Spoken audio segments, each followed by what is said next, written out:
Welcome to the Marigold Teachers podcast. We're back with more ideas to help teachers like you embrace well-being, kick emotional exhaustion to the curb, and thrive professionally and personally. That's right. You can think of us as your posy of perfection. Oh, I love that. Just skip them all up.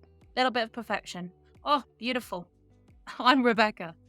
And I'm David. We are teachers. We're coaches. We're creators with over 25 years between us in the classroom. So we definitely know what it's like to experience the ups and downs of teaching. In this episode, we're looking at how teachers feel when they think their passion for teaching has disappeared a little bit. Sharing our experiences and offering you some strategies to get your mojo back, to realise why you love teaching in the first place. All right. I'm looking forward to this. Let's jump in. So today we're having a little chat about what it feels like when you just think your mojo might have disappeared. That can happen for lots of different reasons. And it's really difficult to notice it sometimes until you think it's really disappeared and gone, whether that's through what's going on in your classroom day to day, or maybe it's outside your classroom, but still within the school or within your management structure. Lots of things can contribute to why people feel like they don't want to be a teacher anymore. It's really difficult when you have thought about being a teacher, lots of us, for a lot of our lives. We're trying to move away from teaching being a lifestyle, but it definitely is something that when you want to be one, you definitely think you're going to probably be one forever. David, have you ever had a moment where you think your mojo might have just disappeared? Yeah, about a decade's worth, probably, rather than just a moment. I think it's because you give and you give and you give as a teacher. There's so much scope to give of your energies and your creativity. And, we use that word passion. And I spend a lot of time trying to get my students not to use the word passion or passionate, but actually, a lot of teachers really are passionate. And so when that passion, that engagement, that excitement for being in the classroom kind of drips away, as you say, quite gradually, you sometimes find that all that you're left with are what you perceive to be the negative elements of the job, and all the positives are very easy to overlook. I think for me, it was kind of when I was juggling lots of different aspects of different roles within a school, and you end up not doing anything brilliantly well. At least that's how I found it. I would just about be able to plan my lessons, or I'd just about be able to do the work that I needed to do as a part of the leadership team, or I'd just about be able to fulfill my commitments as a pastorally to the students, or I'd nearly just about be able to do things. But that running from one thing to another thing and never quite getting all of them done led me to kind of feel a bit disenchanted by my ability to do anything. And I think I was doing lots of things well. I just didn't feel like I was doing lots of things well. I think as well, it was really easy for me, at least, to become very blind to the impact I had. I think I began to feel as though I was on a bit of a treadmill. I was doing the same things over and over again, year upon year, or term upon term, or even day to day. And because I'd stopped seeing the benefit of them, I stopped thinking they had any value. And of course they had value. Like, of course, I was surrounded by colleagues and by students who benefited every day from what I did. But I think if you stop seeing that, or you don't allow yourself to, or however that happens, it becomes almost impossible for you to feel as though your passion is something that you can contain. That's really where, again, it's about time, isn't it? You don't always have the time to reflect on why you're not feeling passionate about something, because probably the reason you're not feeling so passionate is you haven't got the time to do everything. It's a bit of a vicious circle. Yeah, I think feeding onto the vicious circle, saying that you had lots of jobs on the go and not feeling like you're doing all of them particularly well, chances are it's also because you then said, I'm losing my mojo a little bit with this particular subject, or I want a different job role because every career has different paths you can take. And sometimes we want to change within teaching. And then you feel like, cool, that'll get me back. That'll make me feel like I'm got a new challenge. I'm ready to do something different. And you're trying to feed the lack of passion, the lack of mojo. And yet all of a sudden, because you've taken on a new role, it then starts squeezing you in different places. And it's that for me is a vicious circle in itself, because you're trying so hard to see a different perspective or to try a new thing within your school or within a different job role. And it's making you feel like you're not doing enough when you're doing plenty, but it might be something new to you. or it might be that you have to learn how to balance it against the other parts of your teaching commitments. And that's really hard to do if you don't have someone that you can sound off to, or have a little bit of time, like you said, to reflect on where your time and your energies need to go in your day. There's a lot of truth in the idea that the more you seek external validation, the less internal validation you bring yourself, right? So, yeah, I think you're probably true in that sense that like I would find myself layered up with 4 or 5 different roles or jobs or areas of responsibility because I really wanted to make a difference. But what I really didn't know how to do was sort of make a difference within me. I was just thinking outwardly and not inwardly, and that's an important lesson for a lot of teachers.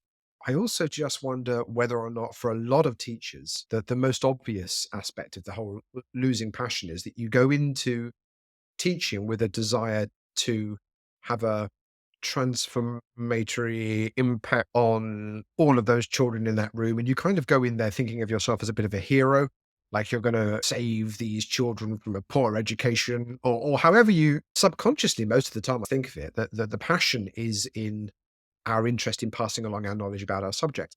And very quickly, teachers often discover that actually that's not the primary aspect of the job.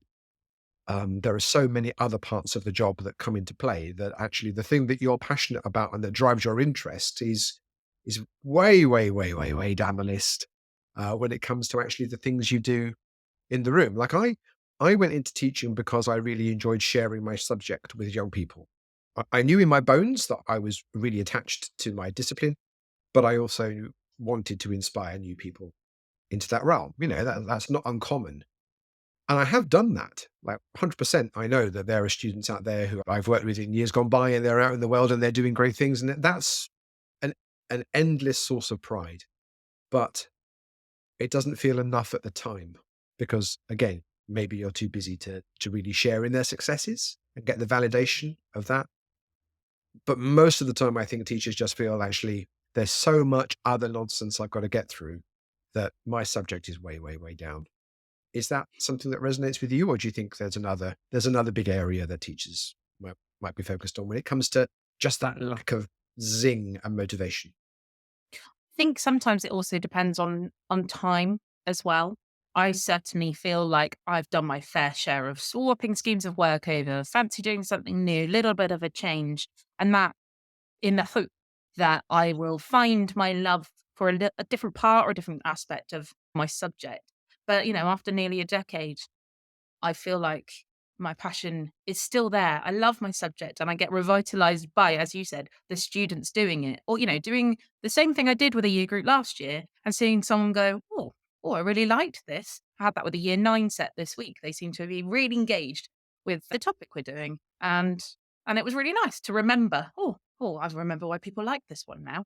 But if you haven't been able to have the opportunity to move into something like you said, that might be a little way down the list that you want to experience a bit more of in your teaching day and you can't, that can be really, really stressful and upsetting, actually. And it becomes a kind of pressure. At least it did for me. I felt it physically as a pressure that partly the lack of being happy and passionate and excited anymore, but also the pressure of all those external things. So almost every teacher is squeezed from above, from the side, from below. You know, you are like a little orange getting squidged in a juicer like the whole time, and all that's coming out there is your energy and your commitment. And it's easy to feel that kind of pressure about stuff. It's easy to feel like you're not spending time developing the relationships that you need to spend time developing. I particularly began to get resentful about the amount of time everything was taking of my own time when I wasn't in school. And I felt like I'd kind of got myself in a bit of a trap about that. But that took away my passion because you can, maybe with 1 or 2 exceptions in the world, you can't literally be passionate about something 24/7, 7 days a week. It's that's impossible. You need time of doing something else. And teachers don't always get that if they've built this kind of persona of expert, of extraordinary, professional person. Sometimes it's just not going to happen for them. And it makes your priorities unclear and there's just no end to it. I think that's the other big thing with losing passion before we get on to like how we might fix that is that because there's never an end point, you can't think to yourself, well, I'll be able to be passionate again in June, or I'll get mojo back in April, because why would you? There's no tangible fixed points where that's going to get better for you, which kind of led me to realize that actually the only way to make that better is not to look outside myself, but really to concentrate on how I am going to make it better for me. I realized that there's kind of no one coming to save me from this. Then I kind of thought, actually, I can either be miserable for the rest of my career or not have a career or sort myself out a little bit and find ways to be positive and get my mojo back. Yeah, absolutely. And that resentment thing is a real issue that we need to cover, and hopefully our strategies will help that.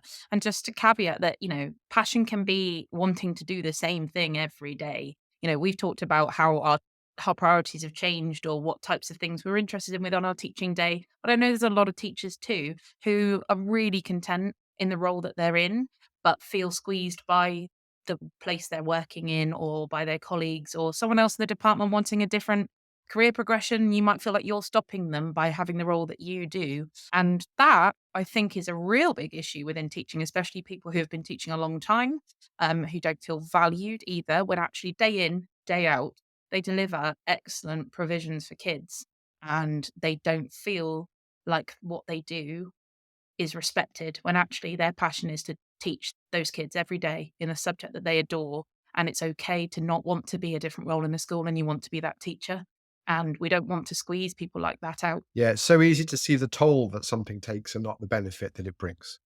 Um, Yeah, absolutely. So we've been saying it's about us internally. So we need to think about some strategies that can help us think about what we have, what we do day to day, and how to remember that it's all about us. Because we're allowed to be selfish sometimes as teachers. And it's got to make sure that it puts impact back on you, brings your passion back, and keeps you motivated rather than everybody else externally. It's not about them, deeply about you on this one. yeah, this is a very kind of egocentric one, isn't it? Weirdly, this is the strategy that I struggled most with because it was least naturally attuned to the kind of person that I am, but equally it's the one that brings the most benefits. And that's the idea of actively celebrating your success and your value, remembering the impact that you have and marking it and really being clear about it and enjoying it, reveling in it, communicating it to people, shouting from the rooftops. We're not always very good as teachers at saying how well we've done or sharing the huge successes, partly because we don't always think of them as ours. We think of them as our students' successes, and partly because, in many respects, quite rightly, we have got into a culture with teaching of not really kind of staying in touch with students or connecting with students outside of school for many, many sensible reasons. But it makes it hard sometimes to share and celebrate. But that would be the first big strategy is just to remember the impact you have and to find ways to publicly celebrate and share it. I know you've got Rebecca, you've got like a pin board with things on. Is that Ah, right? yes. My pinboard of love, I Yeah. think.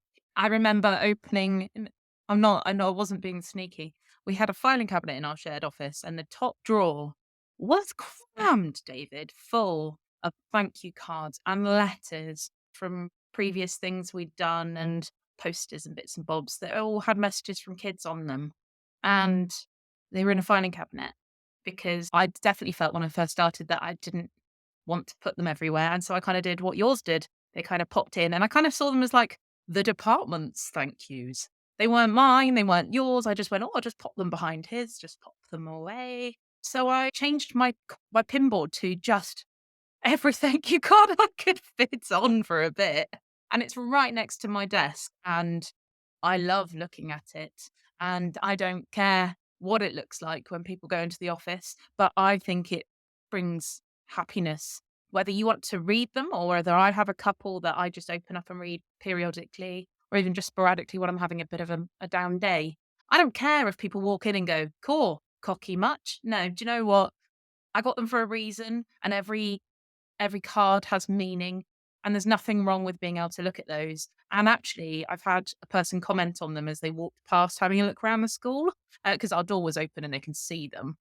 And she said it was lovely, just a parent just saying, "Well, that's lovely. Isn't that nice to see?" And you're like, "Yeah, yeah, it is actually," because it just fills this place with a smile, doesn't it? Absolutely, that's what it does. It's a positive hit every single morning when you walk into your office. It's a hit of positivity for every student that comes into your office because they see themselves in those cards as well. They go, okay, this teacher is one that I can depend on, I can trust. I know he's going to get me where I need to go. I know I can build a relationship with because look at all these other people that have had this marvelous experience with this teacher as well. And that's crucial, I think. And I don't think you can underestimate how much your environment impacts on your well-being. And, if you go into your office and you sit at your desk and on your whiteboard or a list of jobs that you have to do, a list of issues that you're having to deal with, and let's, for argument's sake, say a list of complaints you're trying to manage, if it's all doom and gloom negative stuff on your pinboard, that's your day. That's your world. Your world is defined by the environment in which you are in that moment. So if your pinball absolute explosion of positivity and it reinforces your value in the world as a teacher, then you're already winning the day, I think. And I think if someone else thinks it's showing off, well, A, so what? Does that really matter? What someone else thinks if it's helping you? And B, maybe they need to take a leaf out of your book. Whether that means put themselves in a position where they get a few more thank yous from students or celebrate and share them, because I think it's really a crucial thing. And if you're kind of working in the sort of environment where retention and recruitment of students is paramount, then what better advert for you? I mean, I'm not saying, at an open evening, have all your thank you cards on your table while you're talking to people. But as you say, if people are walking around and can see your environment, how great to get that sense of having a shot in the arm and to confirm your status and your value. I think it's great. Absolutely. I have a tiny little space left because they might have exploded a little bit. And the space left has I get a different note from some kids that like to hang out in the corridor outside my office. Because they choose to. They like it there. It's happy there. I trip over their feet, but they often have sweets. So I don't mind. I always get a sweet in return for a little trip over. And actually they wrote that I was awesome and just put that Mrs. H was great. And I haven't rubbed it out. So it's stayed there unless they change it, which makes me chuckle. And they did it to my colleagues one too. So they left us both a little note when we weren't very well, and I haven't rubbed it out since. It was really cute. So it's there too in the moment as well as things I look back on. But yeah, I often also think of the sofa that's in my space too. I know it sounds really silly, but we redecorated and having a little sofa and a little snug space meant that it could be just a place where people could feel they could have conversations, or it was, like we said, welcoming. And although I'm very lucky to have an office and a shared space where I can have those conversations in those moments, kids know that it's there for them, and that impact for me is really tangible when someone says, "Can I come and talk to you?" It's really special to be someone's person. But that's profound. And it's simple for us to say that sort of stuff. And it sounds negligible, but it's actually the stuff of life. It's actually one human being engaging with another human being in a meaningful way and generating value out of that. And it doesn't get better than that. That is your job as a teacher, is to trip over someone in the corridor and they give you a sweet and they write you a little note. I mean, that's the greatest thing, because they're seeing you and you are seeing them and you're both present in the world and you're looking after each other. And that's teaching. So that I find a really powerful way of just keeping hold of your passion. The other thing that I've discovered is that, and I alluded to this earlier, is staying in touch with people after they leave your school is becoming increasingly important to me the older I get. And that's students and staff, but I'm thinking with a student hat on. Of course, I don't stay in touch with everybody. That would be nuts. But I do make an effort to stay in touch with the few people with whom I've developed the kind of relationship that feels right to stay in touch with them. I don't immediately go, "Well, I can't stay in touch." I don't go, "Oh, they wouldn't wanna stay in touch with me, so I won't push it," you know? But there's a number of ex-students who are now very happily into their adult lives, chugging away and doing great things, who I stay in touch with. And it's not because I want to be thinking constantly, "God, if it wasn't for me, they wouldn't be where they are," because I don't believe that for a second. I want to stay in touch with them because knowing that they are doing wonderful things, enjoying life, they are using skills that perhaps I had a hand in teaching, but are going on to do great things, that fires me up to get up tomorrow. That means that I can get up in the morning, I can go to work, I can deal with everything that comes my way because I know that in 5, 6, 10, 15 years' time, I'm going to be tracking one or two of these kids and knowing how they're doing. And it's going to be worthwhile. And as a motivational force, that plays a big part, I think, in keeping me on the track. Seeing what people can become is incredibly awe-inspiring and warming and comforting. And as you said, it doesn't have to be about what you taught them. It's knowing that they're living their successes and being their authentic self, and that you can enjoy that there was a part of their life that you got to be a part of and see, not just, inspire or encourage or motivate any or teach, but you're just part of their journey. And that's really beautiful. Because you end up as a teacher on a cycle, inevitably. I'm working in FE now, so I'm kind of on a 2-year cycle. I'll see students for 2 years and then they'll go. Other teachers are in a 5-year cycle, some are on a 7-year cycle, you know. We're all on a cycle, and those kids are gonna arrive with us, spend time with us, and they're gonna go. And unless you see the outcome of that intangible way, then it becomes work. It becomes repetitious work. The the stories I used to hear about people on car assembly lines in the 50s and 60s who would spend all their day attaching one piece of the car to another piece of the car, but never saw the actual car. And I feel a little bit like that sometimes with teaching. Like you put all the work in, you put all the pieces together, but you never see them drive away. And that's so intrinsically valuable for well-being that I can't overstate it enough. So I'll stop. But that's kind of how I feel. I like looking back as well as forward sometimes. When kids come around with a lanyard because they've come to visit and they might have been gone a year Yeah. or 2, 3, or just, the summer. And they're like, God, it's been a long time. I'm so old now. I had some come in over the autumn term and decided to reminisce about my year 8 English classes. Now they're 19, saying, "Oh, don't you remember when? Don't you remember when?" And of course, some of the bits I went, "Oh god, yeah, I do remember that. I was very new and it was very embarrassing and I can't believe that's how my lessons used to go." Or just a funny moment that they've never forgotten. But it means that if it's something that I still even I might teach something similar now, or I might have a kid that is a bit like them now, it reminds me that in that moment that I'm still doing something that I love, and I'm still gonna have somebody that will come back and reminisce about something silly that happened to them. It's lovely to see that they remember little points about your lessons that you'd forgotten about, and that when you're reminded, they bring back some really interesting moments. Or maybe some interesting teaching strategies and choices that you maybe might not employ now. Yes, that's all just part of life, isn't it? We're never the same twice. Every day is different. We learn, they learn, we all grow. But how lovely that you've stayed in their hearts, stayed in their minds. The very worst thing about that, before we get to our second point, is when they go, "Hello, Mr. So and so," and you recognize them, but you cannot think of their name. And you spent 7 years teaching them. And you just go, "Yeah, don't hello, how are you? How lovely to see you." Those are the moments where I just go, "Oh, I wish I had a better memory." But there you are. I'm looking forward to when I have students that have had children.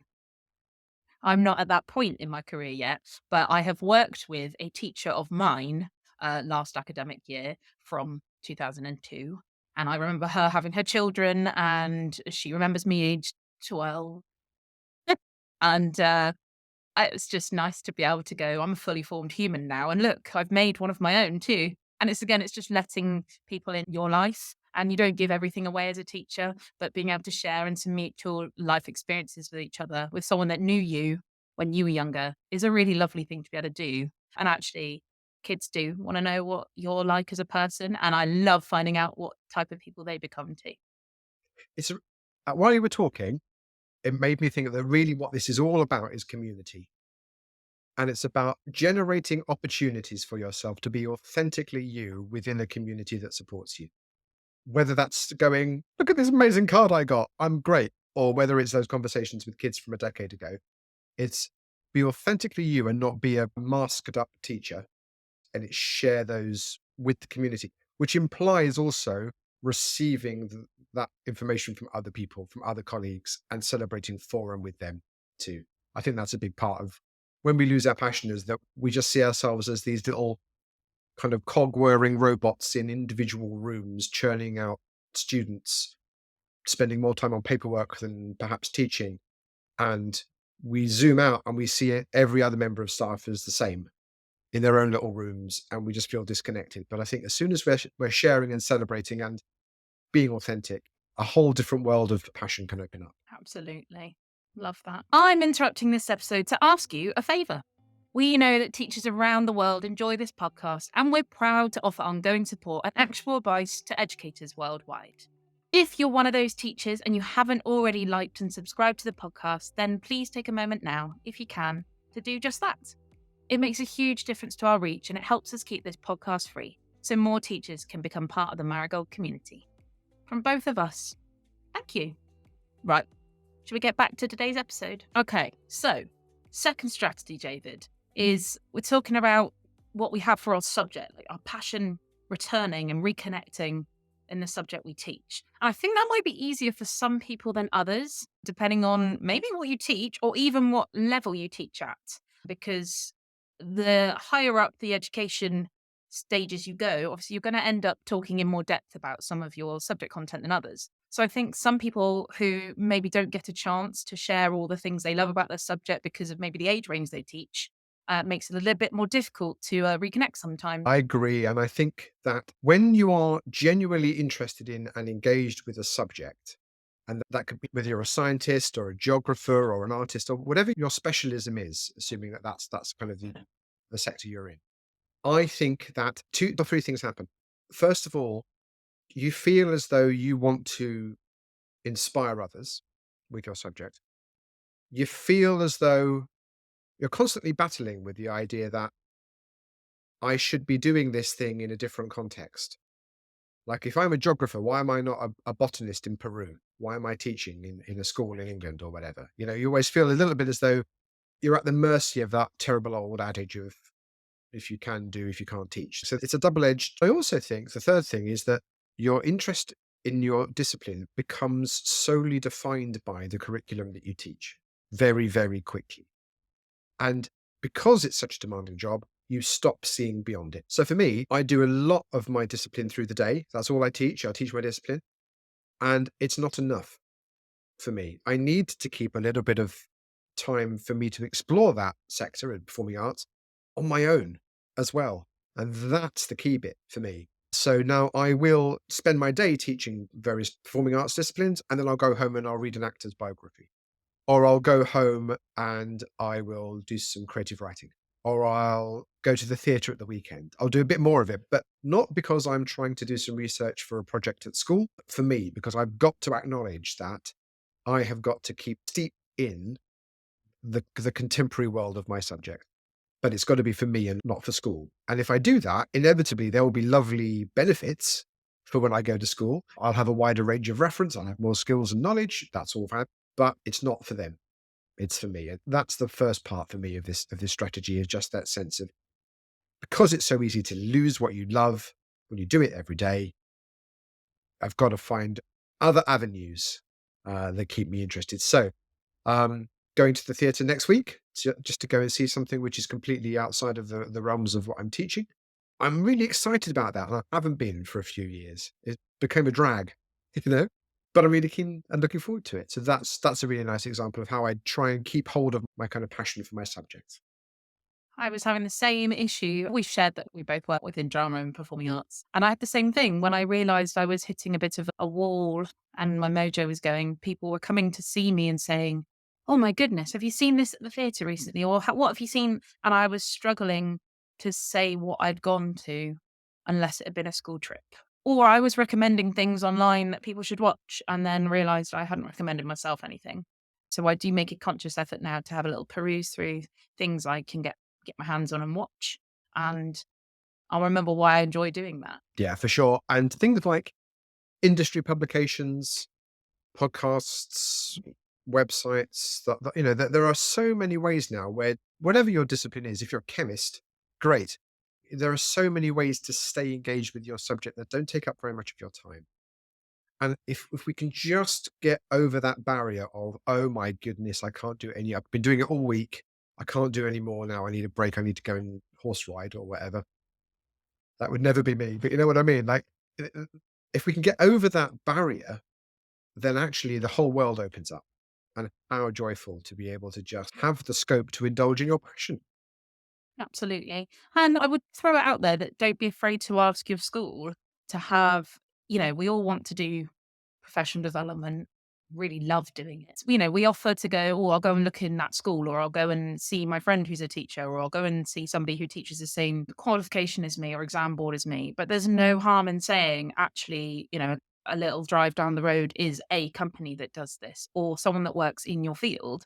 And actually, do you want to go and spend a day with them? I've just found someone who works in music production and the performing arts, and he wanted to get out a little bit more and understand what schools do to teach performing arts. And although music's not my thing, actually, I'd love to go and see what his studio looks like. And it's an industry based thing. It's not a teaching based thing for me. So I just want to go and see how all the bells and whistles work and what all the buttons do.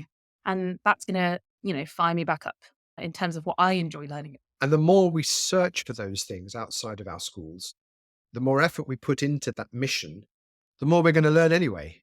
The more we're going to understand about the wider community that we're living in, the more we're going to understand about the directions that our discipline is going outside of the boundaries of our very little curriculum. That's intrinsically valuable in itself. Although we've said let's go out and find out more about our subject and revitalize ourselves and the bits about it that we've forgotten or that we love, or just having a little bit of time to do it that's not based around school, sometimes we like to do the opposite and just find something that we like. It doesn't have to be in your subject. So I joined a band. I would describe it as an old man band. They won't mind. And we've even done a little gig, and we can't meet very often. But do you know what? I committed to that band, and I say when I'm free and I'm going to rearrange something to do it. And I did it on Thursday, actually. And it was lush. David, have you put anything out there that you wanted to desperately do? I know you've got some things that you enjoy doing, but haven't had the opportunity to do. Yeah, so I definitely think that leaving everything at school behind and going and doing something else means that when you come back to it, you're revitalized. There's 100%. I've joined various bands in my life, definitely. I've got involved with a number of different kind of brass bands. I have some brass instruments for years and years and years. Used to be the drummer in a rock band, Whoop. So I've done various things like that. I tend to be drawn to the creative, collaborative stuff. I've got involved with Amdram in the last couple of years. I've kind of got involved with kind of like bonsai growing clubs, like just little things where I just find different ways of connecting with new people. Because I think that's at the core of what revitalizes me and allows me to go back and be passionate is meeting a whole new bunch of people who aren't teachers, who never maybe set foot in a school since they left when they were a kid and have a totally different life experience and worldview to me. And getting out of the echo chamber of teachers talking to teachers is really, really freeing. And sometimes that's because you realize that the problems that teachers are talking about are perhaps not all there is in the world. There are other problems to talk about. Sometimes because when you just so desperately want to get back to that community that knows you so well and actually talk sense, it kind of works both ways, really, for me. I've found lately it's little things like painting that have started to kind of become of interest to me, where they haven't really ever been of interest to me before. And again, I think that's got a little bit to do with the fact that because I've recently started in a new school, in a new role, a lot of my energies have gone into making contacts and with colleagues and with students. And my social battery is pretty low when I get home. So actually, a little bit of quiet time and a little bit of painting and a little bit of reflection is my unwind. And I think we all need something like that in our lives. And the great tragedy, I think, is that so many teachers decide they haven't got time. And I don't mean to sound like patronizing or rude or insensitive, because there will be teachers listening to this that say, well, I don't have time. There is no time. And I totally get that. But the way we think about time can change. And there can be ways to bring yourself away from teaching in order to come back to it with a rekindled passion. And as long as it's active and it's not watching Netflix, as long as it's something that I heard someone say the other day that it's better to be a creator than a consumer in every Mm. aspect of life. If you create more than you consume in any field, then you're in balance. Like my daughter today, my daughter's made a whole batch of scones. As long as she creates more than she eats, than she consumes, it's all good. As long as I create more content online than I consume online, then that balance is going to be good. It's a really lovely maxim. And that is the kind of attitude that will get you revitalized quite quickly. I like the sense of having to commit something. And actually, the nicest way, it goes back to saying no, because you have to commit your time to something else. And I made my plans of what I needed to cover in the next week or so. And if I wanted to, I could spend all weekend doing the very large workload that I have got to cover. And I'm not doing that. I joined, I think I said it already, can't remember. I joined a barge club for grown-ups. And there's a commitment to doing, you can do it whenever you like, but there's some things that have time limits on them. And there's some things that you just have to tick off that you've learned a bit more about. And so I've been able to try some other things from, like, I did some stargazing. That was nice. Got a badge from my musicians for my band, but it's being able to learn something new. And I think as that for me has been a really big deal about giving myself some time back to try things I enjoy and that aren't linked to school, because weirdly, and you might think I'm mad for this one, I'm quite reflective and I enjoy learning. And so I had to learn. I did some code breaking. I know. Uh, so I did some research as to what codes there were, and then I had to try some out, and then I left some messages and encrypted some things. And I went to school thinking, oh, that was interesting to learn like that, or that was interesting to research that, and realized that that was the bit about teaching. It was nothing to do with my lessons and nothing to do with the content or the subject. But I realized that I was a teacher because I like to learn and I like to explore how people learn. Like, I'm a full pedagogy nerd. I realized that was a bit I liked sharing was, oh, I learned how to do this. And then I did it like this. And then I made a little scrapbook about it and everything. And it made me then go into school with a passion for learning that I think I forgot as well, that had And nothing to do with work. communicating that to the people that you're with, Mhm. right? That's the thing, isn't it? And it's palpable in the way that you're talking about it, is that sense of, I've recognized in myself my love of learning. That's why I'm in teaching. That's my passion. It's not the subject. It's the act of learning new things and sharing them. I've gone out, I've found something new, I've brought it back into the school community, and I'm passionate about sharing it. That right there is your model for life, isn't it? As a teacher. And that's why it's such an important aspect of getting your passion back if you've lost it, or keeping it if you haven't. And you talked about commitment there, like commitment to your band or commitment to going and doing something you've said you're going to do, like stargazing or whatever. Fundamentally, all that we're talking about is having a commitment to ourselves in some form or another. Right? A commitment and accountability can be external, but really being committed to ourselves and accountable to ourselves and making that work is as good as it gets in this sense.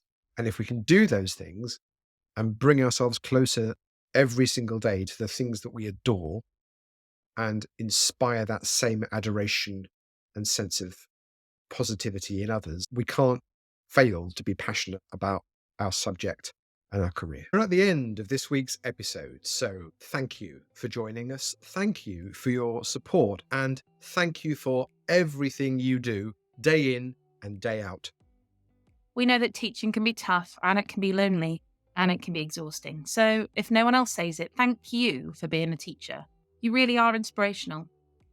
If you enjoyed the episode, then you'll enjoy the next one too, right? So like and subscribe if you can. And you can also sign up to our weekly free newsletter, the Flourishing Teachers Field Guide, at marigoldteachers.com. It's packed full of tried and tested tips for teacher well-being. Until then, remember, your most important obligation isn't your classroom, it isn't your students, it's you. You're awesome, and we want you to stay that way. We'll see you next time.